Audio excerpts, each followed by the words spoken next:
with that being said, nobody wants to hear from me. We want to hear at the man of the hour right now. So please welcome our next U.S. Senator for California, Stewart Albertson. Thank you so much for everybody that has come out. I know a lot of people have traveled a long way to be here. And I want to thank Eric Anderson and Jenny Anderson for opening their home to this great event. A lot of work went into this. There was a lot of work behind the scenes, so I want to thank everybody who put this together. Okay, so I want to speak just for a few minutes about me. I want to talk about me in the U.S. Senate, and I want to talk about you. And the first question I need to raise is, who am I? I mean, who is this guy? I mean, who is this guy that thinks that he can run for the U.S. Senate in California? 40 million people in this state. Who is this guy? All right? Secondly, why am I running? Why did I decide at 41, I'm a lawyer, I have a reasonably successful practice, why am I deciding to run? Number three, am I qualified to run? And I'm getting a lot of people that let me know I'm not qualified to run, so I want to make sure I address that. All right? Number four, how are we going to win this campaign? And that's important because this campaign is going to be about you. It's not about me. It's not about my personal pursuit of power. It's about returning power and the voice to the American people. That's what this campaign is about. And then fifth, once we win, what are we going to do? What's the agenda there? So let me talk to you a little bit about who I am, since there's a lot of people who don't know who I am. I'm a fighter. I've always been a fighter for the last 14 years as a trial lawyer. I fight for people. People have been hurt and harmed, and they don't have a voice. They don't know how to represent themselves in court, so they come and they hire me, and I fight for them.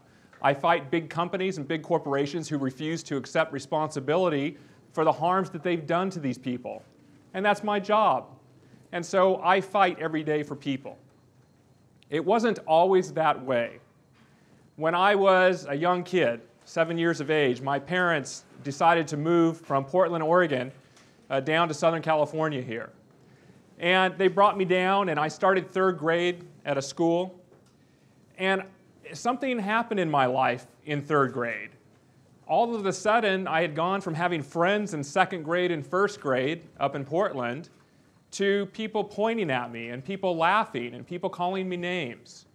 And I didn't understand why. I was just a young kid. I'm third grade. I'm enjoying myself. Why are people laughing at me? And they would call me Bucky Beaver. And they would tell me I had big buck teeth. And they would tell me that I was weird and I wore funny clothes.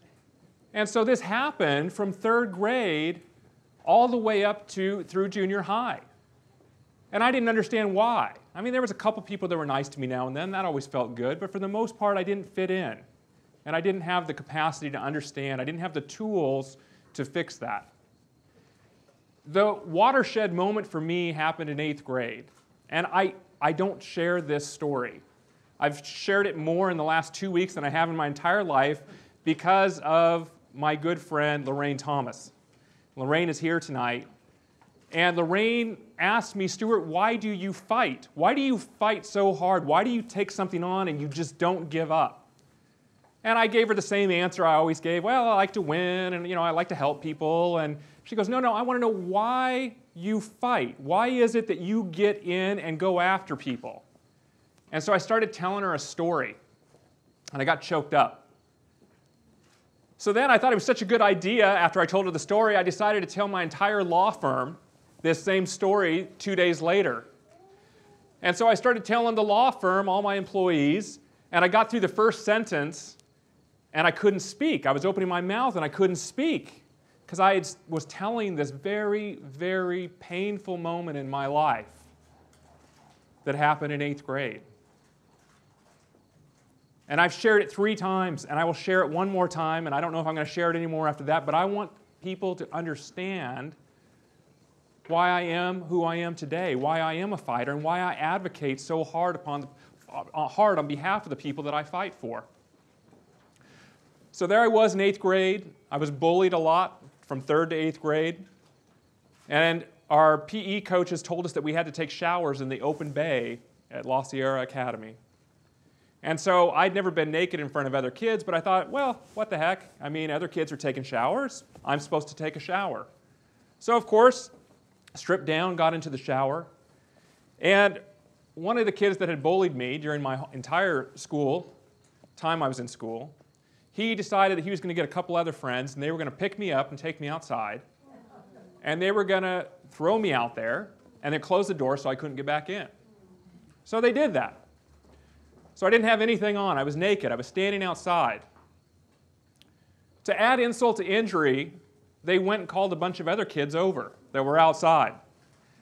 And you're sitting there, and I'm looking out at faces right now, and I'm looking at people right now, and you just see this people. It wasn't a crowd quite this large, but it was a crowd of people. And I'm standing there with my hands over my private parts, because that's all I have to cover myself. And I'm seeing people laugh and point. I never felt that helpless in my entire life. To this very day, I've never felt that helpless. Nobody was there to stand up for me. Nobody was there to fight for me. Finally, somebody opened up the door, and I went back in, and I got my clothes on, and I went home. I didn't tell my parents. I was embarrassed. I didn't tell anybody. And from that day forward, I decided that school wasn't for me. A few short years later, I was a high school dropout, living with my poor mother. My mom didn't know what to do with me. She's a great mom, awesome mom. Didn't know what to do with me. I was sleeping in every day, not doing anything. Who knows where I was going to be?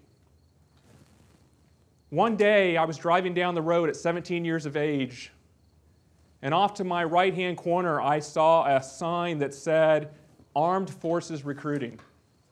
I had no plan that day to stop in at the Armed Forces Recruiting Center, but for some reason, I pulled in immediately when I saw the sign.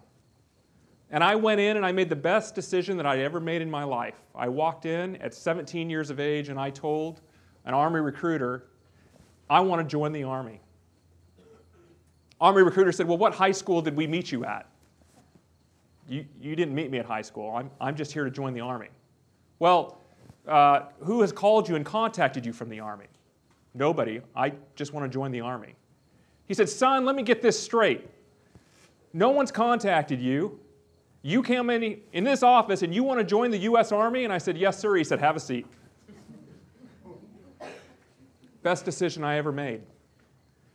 I was off to, unfortunately, it was probably for a good thing, I had to go and enroll at an adult high school and get my high school degree because the Army wouldn't take me unless I had a high school degree.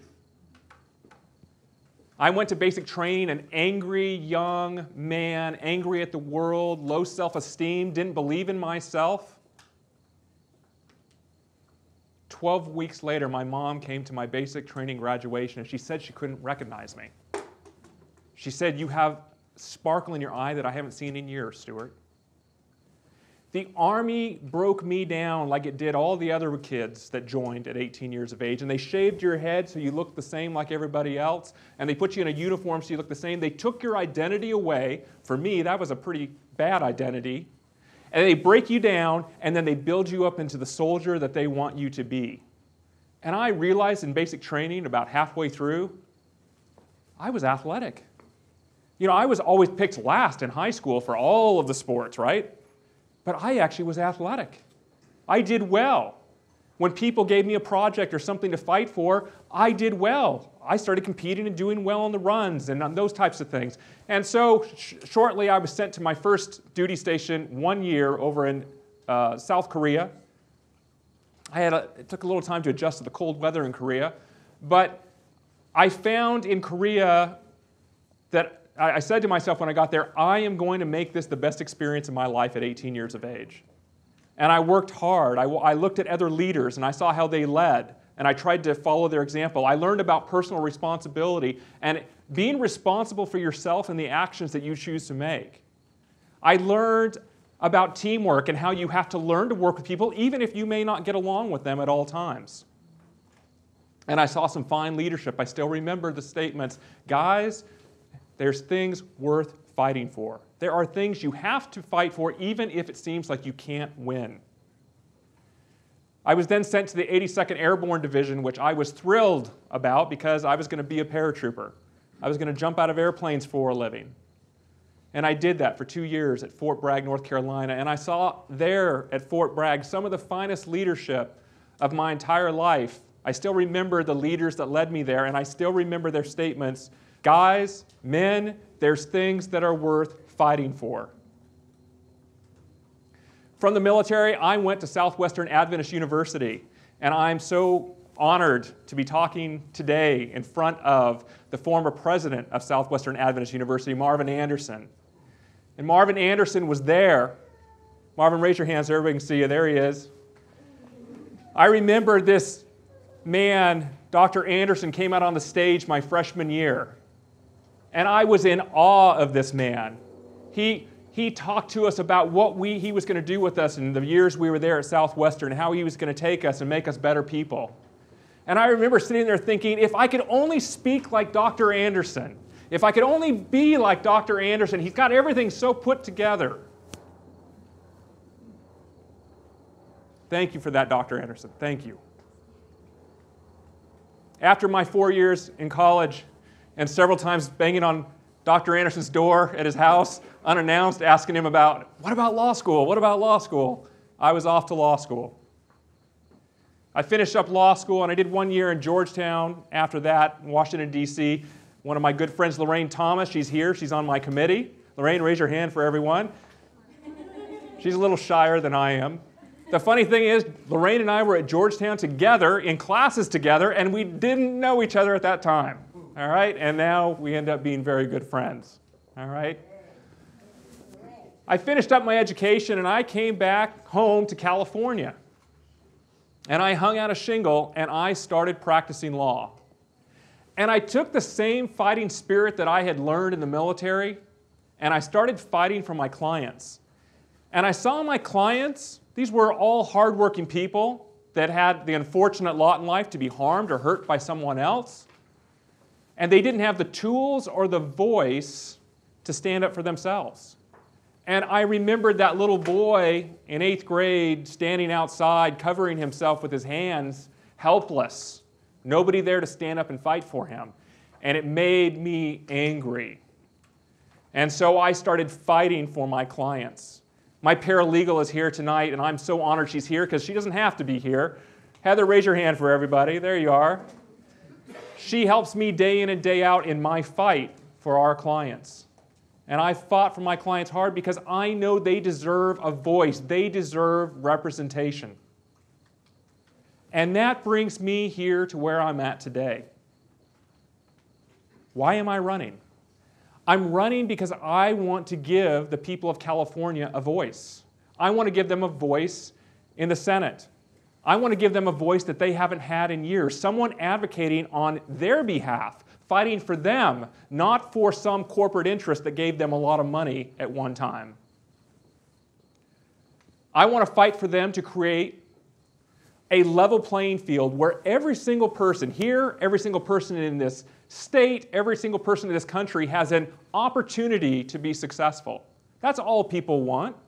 That's all people ask for. That's all I want for my son who's here. I want him to have an opportunity to be successful. I don't want him to be at a starting line here and some other person way ahead of him with great advantages that he would never have. He should be able to compete with them at the same level and have that opportunity, and that's what I want for everybody in California.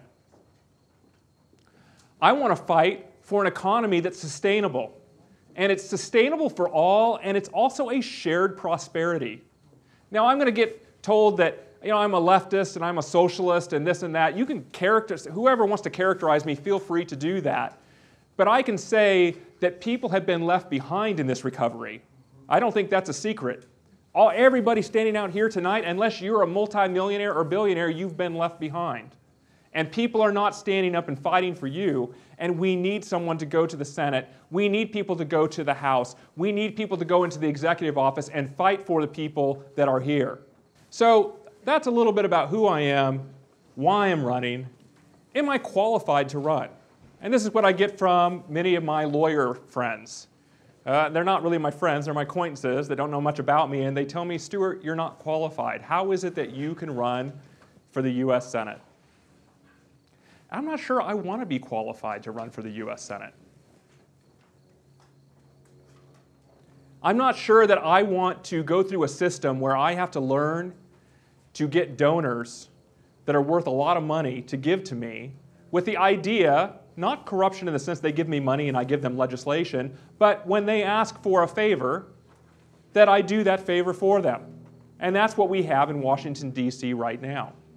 And I don't want to see that. I put a post on Facebook a couple weeks ago, and I said, please answer this question. I don't like politicians because blank. And I got some fantastic answers, but they all came back with, because politicians lie. So I'm making a commitment that I'm not going to lie. No matter how much it hurts in this candidacy, in this campaign, I'm not going to lie.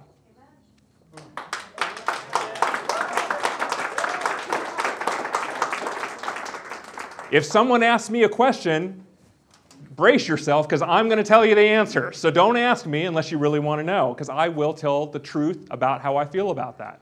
Secondly, people said politicians only care about getting elected in the first place or getting reelected. They don't care about anything else. They don't care about me. Okay?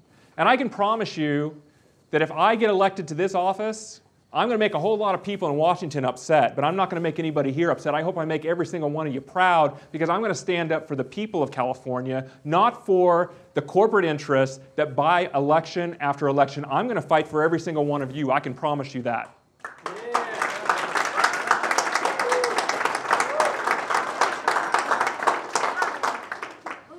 The other thing that I heard loud and clear was politicians only do things for people that have given them money, the moneyed interest, the special interests. And I can tell you in this campaign, I am not going to take a dollar from anybody that is connected to the money interest in Washington. Now, before you clap, there's nobody offering it at this point.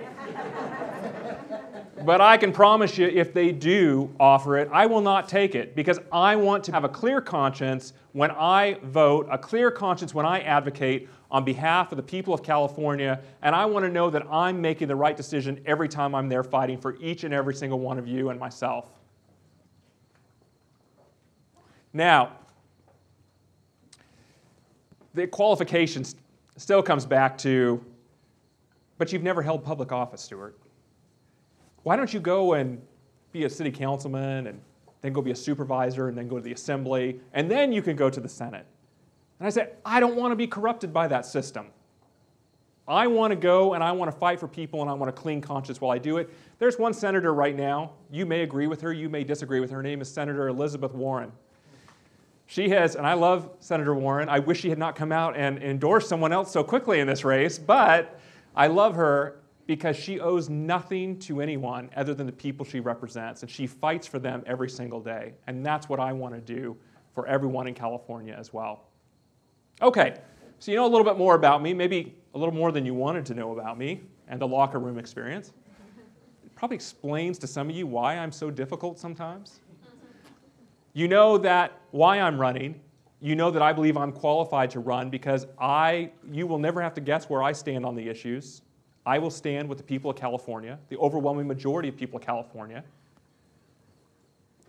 I want to make Washington work for everyone. So you don't have to care. You don't have to guess where I stand. I'll tell you where I stand. And if you don't like it, I'm sorry, but I will tell you. And if you don't tell me, and if there's enough of you that tell me you don't like it, then that's something I'll have to consider. So how are we going to win? Let's say that you somehow believe, like I do, that I'm qualified to run for this office. How can we win a state of 40 million people? I mean, this is our group right here. Okay, you're it. How do we win this? And I'm saying we win this starting right here this evening. Each one of you can be part of history in California. Each one of you can be part of this campaign. This campaign is not so much about me. It's about you. It's about all of us. It's about a family of people. It's about a movement of people that are saying enough is enough. I want someone to represent me in the U.S. Senate. And that starts with you tonight. I need each one of you to tell me, hey, Stewart, I can volunteer. I can give you time. Come see me. I will find a place for everyone, anyone that wants to help and be part of this campaign. Some people say, I'm busy. We have one very brilliant doctor here tonight. Actually, there's a few doctors here tonight. They don't have time to come and work on this campaign. So what I'll do is I'll let you off the hook if you can give me some money, all right? So I'll figure out how many hours I would have had you working and multiply that by what I believe your hourly rate is, and you can write me a check. But there's a place for that. Unfortunately, there is money that is required, but I promise you I'll only take money from people like you, from people like me, people that are all in this together. We're all in the same boat. I won't take money from lobbyists. I won't take money from corporate interests. I won't take money from anyone that's going to come and ask me for a favor later. I promise you, none of you can give me enough to where you'll come and ask me for a favor where I would sell out, okay? But I do need your support if you do have financial means. Please be willing to give to this campaign. I have found with the FEC reports that we have to file that the money's what matters. The press takes notice of the money. And so if you can give, and some of you have already given generously, and I thank you very much for that. If you haven't given, see me. I'll even take $10. I'll take $25. Let me tell you, Elizabeth Warren, when she ran in 2012, she raised over 50% of $45 million from people that gave $25 or less.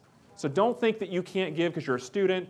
Don't think that you can't give because you're having a hard time at work. Everyone can give a little bit to make change in California if you believe in making change. And I want to invite each one of you to making change. Here's something simple you can do. Go to my website, like it, share it on Facebook with your friends, and say, hey, this is a good guy. Give him a shot. Have him come over and talk to you and your family. Get a group of friends together. I'll come. You tell me what time. If it's midnight, I'll be there. That's how much I believe in this campaign. That's how much I believe in what we're doing here. There's going to be a video being made of this tonight, and we're going to be putting that up on Facebook. Please share it with your friends on Facebook. Share it on Twitter. Share it on other social media. Those are some simple things that each one of us can do and be part of this campaign here tonight. Okay, so you found out about me a little bit. I'm happy to introduce myself to you. You know why I'm running. You know I think I'm qualified, and I hope you think I'm qualified too, to stand up for you and make your voice heard in the Senate. I've told you a little bit more about what I'm standing for. What am I going to do if we get to the Senate? What are we going to do?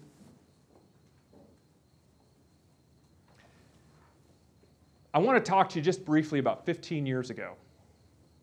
15 years ago, President Clinton was leaving office. George Bush was coming in. This is not a Republican-Democrat thing, so relax. At that time, our national debt was $5 trillion. And we had surpluses in our budget each year. Something happened under the Bush administration. There was a transfer of wealth that happened. In 2001 and 2003, the wealthiest in our society, and I don't believe there's anybody here that's the wealthiest in our society. Maybe you are, maybe you're one of the few lucky, but just statistically speaking, I don't think you're here tonight. The wealthiest of our society got a significant tax cut in 2001 and 2003. It cost us, taxpayers, all of us, the majority of us, $1 trillion. I don't even know what $1 trillion is, but I know it's a lot of money. And I know that you and I are subsidizing people that are at the top, and that's a problem in my mind. I don't believe that's fair. There was also the Iraq and Afghanistan wars. $6 trillion. $6 trillion. And I would ask you, are we better off today for the money we spent in other countries? Now, that's a little bit of Monday morning quarterbacking, but it's not Monday morning quarterbacking to say there's $6 trillion that we could have invested elsewhere in us, the American people, rather than 2 wars. And look what's going on in the Middle East now. How are we going to fix that? We broke it, we buy it, but how do we fix that? And it's going to cost a lot more money. What about all of our war veterans? I'm a veteran. What about our war veterans that are coming home sick? I just saw on the news today that in Los Angeles, our soldiers, our soldiers that have put their lives on the line for our country and lost limbs, have been injured, are having to wait 50 days to get in to see a doctor. Well, that's just wrong.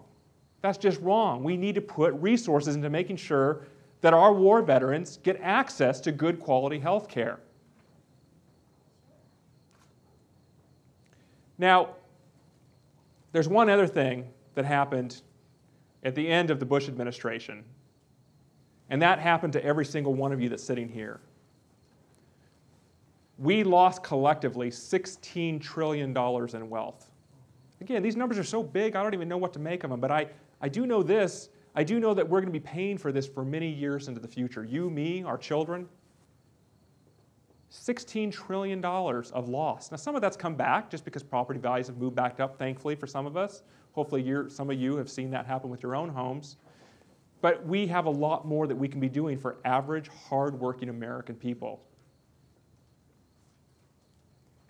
Right now, since the Great Recession, 95% of the economic gains, think about that, 95% of the economic gains have gone to the top 1% in our nation. Again, I don't know, maybe there's somebody here in the 1%, I doubt it. Think about that, 95%, is that fair? Is that the way that our framers intended our society to be? The top 1/10 of 1% own as much as 90% of Americans. The top 1/10 of 1% own as much as 90% of us. Again, these statistics are just, they're statistics, but this is not fair. This is not the America we should have. It's not the America I want for my son. One more statistic and I'll move on. 400 of the wealthiest Americans, 400 that could fit on this patio, own more than 180 million Americans. 400 people own more than almost half of us. That's wrong. It shouldn't happen. You know, even animals know when something's not fair. They did a test on some monkeys, and they would ask the monkeys, they put two monkeys in a cage that was split by a piece of glass so both the monkeys could see each other. And they had this person that would give them food if both of these monkeys could complete a task. And they gave them pieces of cucumber. Okay, a cucumber, you know, it's not all that good, it's just mostly water. So they would ask the monkeys to do the task, the monkeys would do the task, and they would give them both cucumbers. Well, as long as both monkeys got cucumbers, everything was fine. Well, then they changed the experiment up a little bit. They would ask the monkeys to do the task, and they'd give one monkey a cucumber, and they'd give the other monkey a sweet, plump, juicy grape. These are animals, not people, that understand fairness. These are animals. And the monkey that got the cucumber, you can look this up on YouTube, he looks at the cucumber in his hand, and he looks over at the grape. And he looks at the cucumber, and he looks at the grape. And he throws the cucumber back at the tester. Because the monkey knew that wasn't fair. The same thing here. I'm tired of cucumbers for everybody. I'm not saying that everybody gets grapes. I'm just saying we should have a little bit more of a level playing field where everybody has an opportunity, not just the ones at the top who access lawmakers and then influence and bend legislation in their favor, not in our favor. Now, it's probably not a secret to you at this point in time, but I come from the left. But I don't believe that the biggest issue we face today, which is inequality, I don't think that's a left issue. I don't think it's a libertarian issue. I don't think it's an independent issue. I don't think it's a right issue. I don't think it's a liberal issue. I don't think it's a conservative issue. I don't think it's Democrat versus Republican. I think it's above and below. The few above and the majority of us below. And I think that the few above like the fact that they can get us fighting, all of us here fighting over the scraps that are left at the table. And the fewer scraps there are, the more fighting that we do, rather than say, well, how do we get a seat at the table? How do we get an opportunity to sit at the table and have a successful life for our families so we can provide, and to know that our children can also be successful. So I don't believe this is a left or right issue. And I think the talking heads on CNN and Fox and anywhere else, I think that they don't show a true picture of America. They're fighting and yelling at each other and, liberal socialist and conservative Tea Party crazy. I mean, this is just to get us all focused on the fact that we're not having a seat at the table. And I think each one of us deserves a seat at the table. No matter who you are, you should have that opportunity. No matter what your belief system is, I believe you should have that opportunity. Now, there's two ways to deal with legislation, two primary ways. And we see that in two great men from the progressive era in the early 1900s. We have Theodore Roosevelt on the one hand, and we have Robert La Follette on the other hand. And many people don't know who Fightin' Bob was, but Fightin' Bob was a governor of Wisconsin, okay, not to be confused with Scott Walker, the current governor of Wisconsin. And he was a progressive, and he later went on to the U.S. Senate. Now, Teddy Roosevelt believed that you had to compromise to get legislation done. And one of the big issues back in that day was whether children should be working over 18 hours in mines. Okay? The conservatives of that time said, children should be, it's fine. Children can work in mines for 18 hours, it's fine, they're good. And progressives said, no, this is wrong. We need to have, first of all, children shouldn't be working at 7 years of age. Secondly, even adults that are working should work 8 hours. And we had a lot of progressive change that happened at that time. Well, Teddy Roosevelt believed that you had to compromise, and he said, it's better to get half a loaf than no loaf at all. Robert La Follette disagreed. He disagreed with that. He said, if I take half the loaf, it's going to dull my appetite to get what is just and right for the American people. He said, I align my values. Robert La Follette said, I align my values with those of the American people, and I will not compromise on those values. And they said, but you're going to lose. You're going to lose. And he says, yes, I'm going to lose in the short term on some things. But when I lose, when somebody says, we're going to vote down a law meant to protect children who are 7 years of age so they don't have to go down in the mines and work, he says, I'm going to come to your district and I'm going to let the people in your district know what you voted. And that's exactly what he did. And he got those people tossed out of Congress and got some adults to show up. And they made real progressive change for the people of that time. It was one of the greatest eras of our time. Took away the concentration of wealth of the robber barons and made sure that everybody had access, everybody had an opportunity, and that there were some reasonable regulations in place to protect people from being taken advantage of. I think that's the way we have to legislate.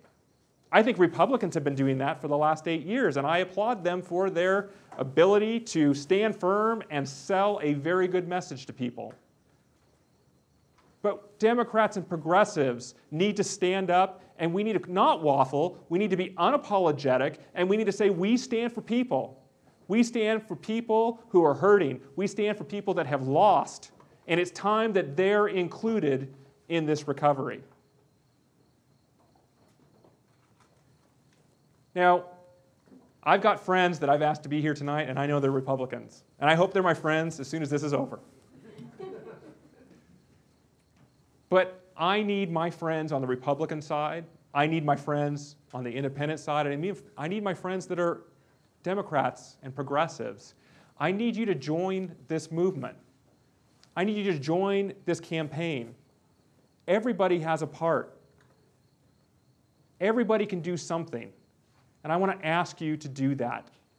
Now, I'm not going to ask for an altar call, don't get worried. Although that's not a bad idea now that I think about it. But you come see Steve, you come see Lorraine, you come see Marvin Anderson. He's not on my committee, but he's a de facto person on my committee now. You come see these people and you tell them what you'd like to do with our campaign after this is all said and done with. Come tell me. Let's do this together. We can change this in California. Right now, people, they don't vote for the most part because they know that it really doesn't matter. I want to change that. I want to change that with your help. I hope that you'll join me when I do that. I thank you for listening to me, and I look forward to seeing you in the next 16 months. Thank you very much.